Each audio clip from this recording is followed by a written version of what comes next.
Dear student, ई classroom में आपका स्वागत है। आपके सामने मैं प्रस्तुत कर रहा हूँ आदर्श बदलाव कहानी का भाग 6।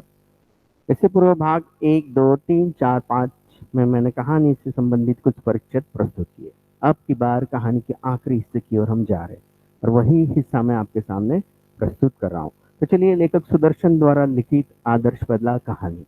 कहानी का परिचय इस प्रकार है। पढ़ रहा हूँ मैं, ध्यान से सुनिए। बहुत समय बीत गया, सितार बजती रही, अंगुलियां दुखने लगी, मगर लोगों ने आज तानसेन को पसंद नहीं किया। तानसेन अब सितार बजा रहा है, बजा बजा कर उसकी उंगलियां दुख रही है, लेकिन तानसेन की गीत का या संगीत का कोई जादू दिखाई नहीं दे रहा। सूरज और जुगनू। जुगनू यहाँ इस शब्द का अर्थ है एक कीटक जो रात में चमकता है। सूरज और जुगनू का मुकाबला ही क्या, आज उन्होंने सूरज देख लिया था। बहुत चेष्टा करने पर भी जब कोई हिरन न आया तो तानसेन की आंखों के सामने मौत नाचने लगी।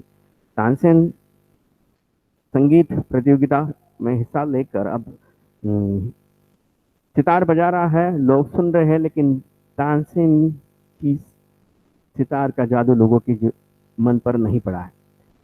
अब लेखक आगे आगे लिखते हैं, या लिखते हैं कि बहुत चेष्टा करने पर जब कोई हिरन ना आया तो तानसेन की आंखों के सामने मौत नाचने लगी। मौत नाचना अर्थात मौत सामने दिखाई देना। देह पसीना पसीना हो गई, लज्जा से मुखमंडल लाल कर दिया लज्जा ने, और आखिर खिसियाना होकर, खिसियाना शब्द का अर्थ है लज्जित होना, बोला, वे हिरन अचानक आ निकले थे। वे तो राग के तासीर, तासीर शब्द का अर्थ है प्रभाव से आए थे। हिम्मत है तो अब दोबारा बुलाकर दिखाओ। अब यहाँ इस प्रसंग में लेखक ने वर्णन किया कि तानसेन सितार बजा रहा है, लेकिन तानसेन के सितार के प्रभाव से हिरन नहीं आए, और तानसेन लज्जित होकर बैजू बावरा से कह रहा है, तुमने जो सितार बजाया था उस सितार के प्रभाव से हिरन नहीं आए थे, वो ऐसे ही घूमते हुए आए थे। ऐसा तानसेन कहने लगा, क्योंकि वो उसके सितार से हिरन नहीं आ रहे थे। आगे लेखक कहते, बैजू मुस्कराया और कहने लगा, धीरे से बोला, बहुत अच्छा, दोबारा बुलाकर दिखा देता हूँ। तुम कहते हो ना कि नहीं आए थे, अब फिर से देखो। यह कहकर उसने फिर सितार पकड़ ली और एक बार फिर संगीत लहरी वायुमंडल में लहराने लगी। वायुमंडल शब्द का अर्थ हवा। फिर सुनने वाले संगीतकार की तरंग में डूबने लगे।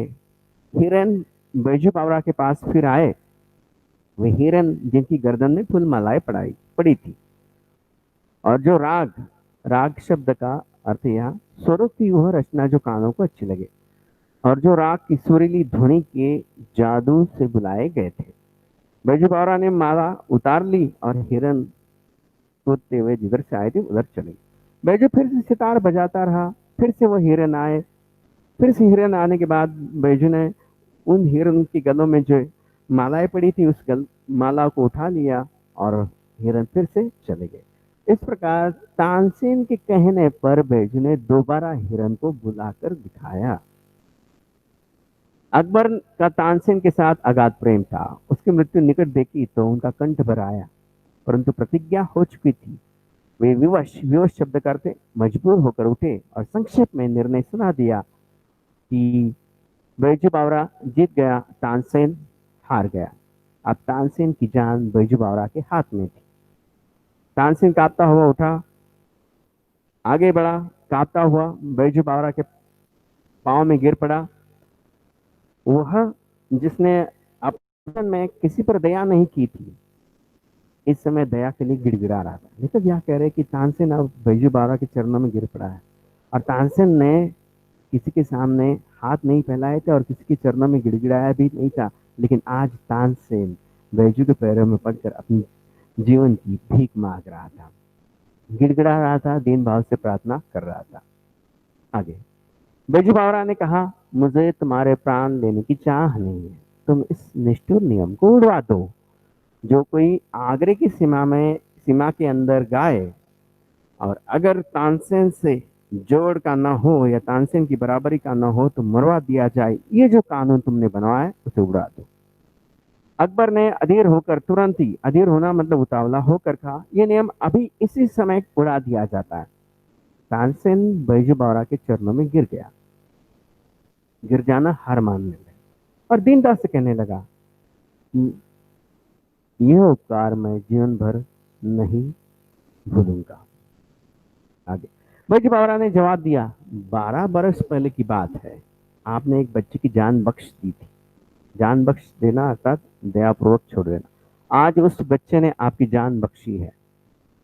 तानसेन हैरान होना मतलब अचंभित होना देखने लगा और फिर थोड़ी देर बाद उसे पुरानी एक भूली हुई धुंधली सी बात याद आ गई। अब यहाँ लेखक ने ये बताया कि जैसे अकबर ने उस नियम को उड़वा दिया और बैजू बावरा ने तानसेन की जान बख्श दी, तब बैजू बावरा तानसेन के सामने कहने लगा कि 12 वर्ष पहले तुमने ऐसा ही किया था, मुझे जीवित छोड़ दिया था, मेरी जान बचा ली थी। आज मैंने वही किया जो तुमने कई वर्ष पहले किया। तानसेन को कुछ धुंधली धुंधली बात याद आने लगी और उसे कुछ स्पष्ट होने लगा, ऐसा लेखक यहाँ कहते हैं। लेकिन आज बैजू ने तानसेन को जीवित छोड़ दिया था, उसकी जान नहीं ली थी।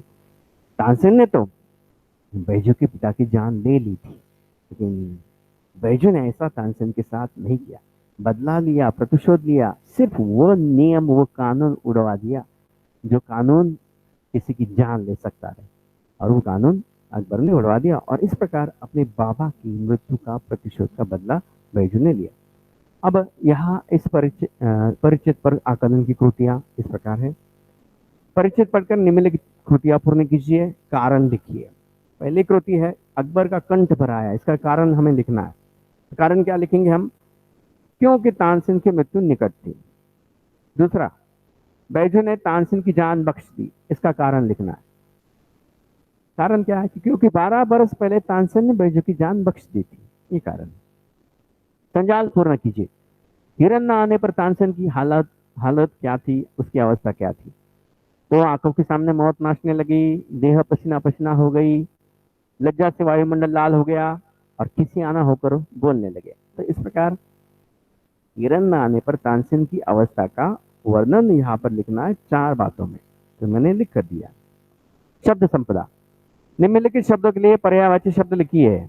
चेष्टा शब्द के लिए प्रयत्न, अगाध शब्द के लिए अपार, विवश शब्द के लिए मजबूर, निष्ठुर शब्द के लिए कठोर। दूसरी कृति, शब्द समूह के लिए एक शब्द लिखिए। अब ये शब्दों का समूह होगा, उस शब्द के लिए एक शब्द लिखना है। यहाँ इस प्रकार है, स्वरों की वो रचना जो कानों को अच्छी लगे, राग। दूसरा, रात को प्रकाश उत्पन्न करने वाला कीटक, जुगनू।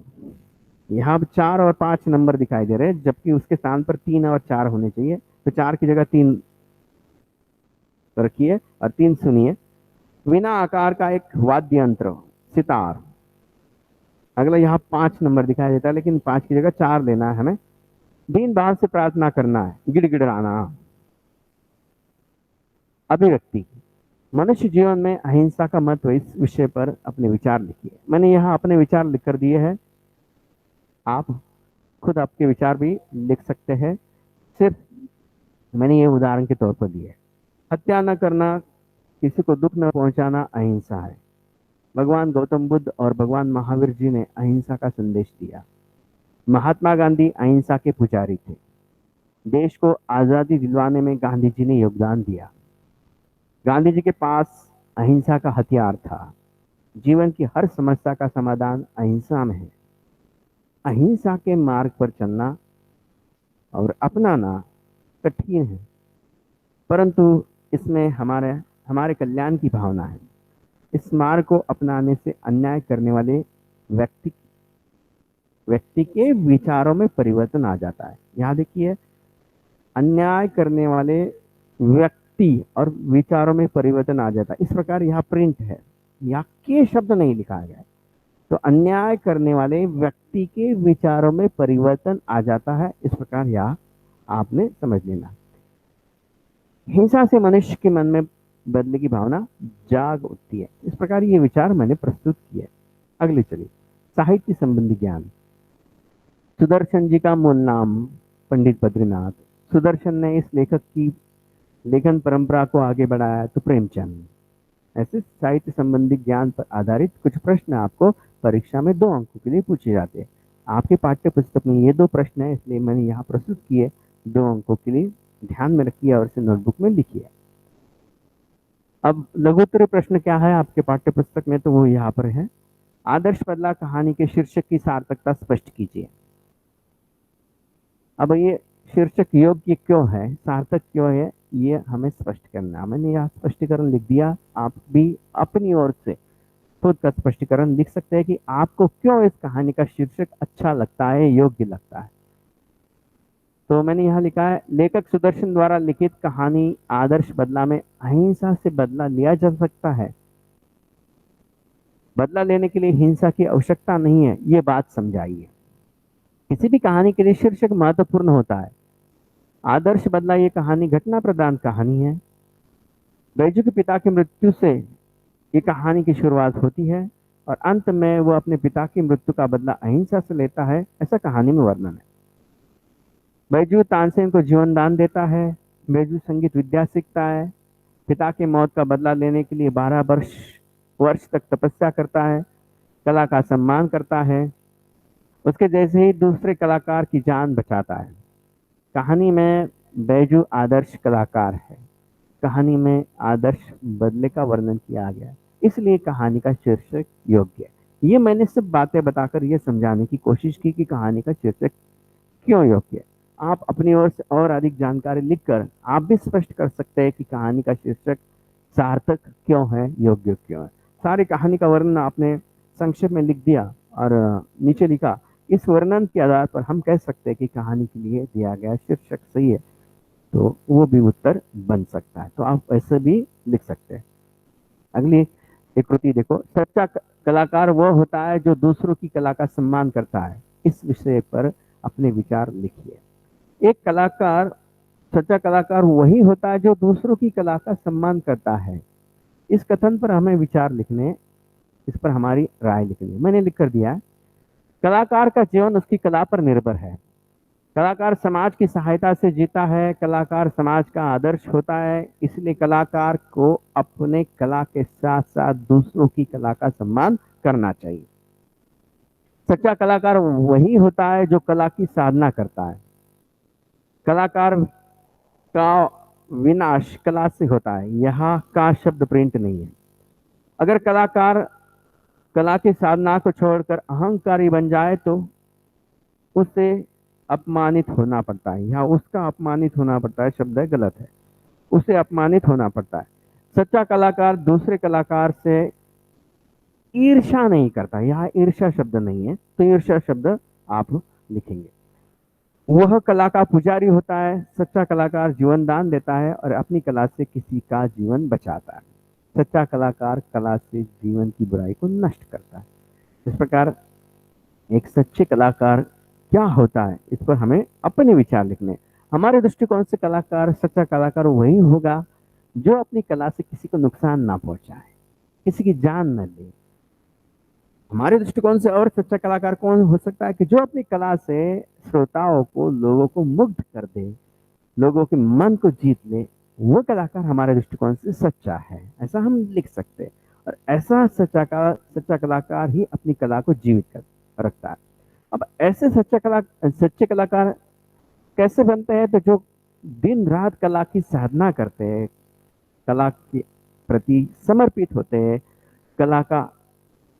कला से अध्ययन करते हैं, तो वो कलाकार सच्चे होते हैं, ऐसा हम कह सकते हैं। जैसे कि बैजू बावरा संगीत सीखने के लिए 12 वर्ष लगा दिए, संगीत कला का अध्ययन किया, उसमें कुशल हो गया। तो हमारे दृष्टिकोण से कौन सच्चा कलाकार है, जो वर्षों तक अपनी कला का अभ्यास करता है, अपनी कला की साधना करता है, अपनी कला की प्रैक्टिस करता है, वो हमारे दृष्टिकोण से सच्चा कलाकार है। चलिए आज के लिए बस इतना। कहानी समाप्त हो गई, पाठ भी समाप्त हो गया। लगातार 1 2 3 4 5 6 भाग आप देखते रहो और कहानी से संबंधित जानकारी इकट्ठा करो। और साथ ही इस भाग 1 2 3 4 5 6 में भी जो कुछ भी मैंने आकलन की कृति, शब्द संपदा की कृति प्रस्तुत की है, उन कृतियों को नोटबुक में लिख कर रखिए और परीक्षा के दृष्टिकोण से ध्यान में रखिए और कहानी को फिर एक बार पढ़ने की कोशिश कीजिए। धन्यवाद।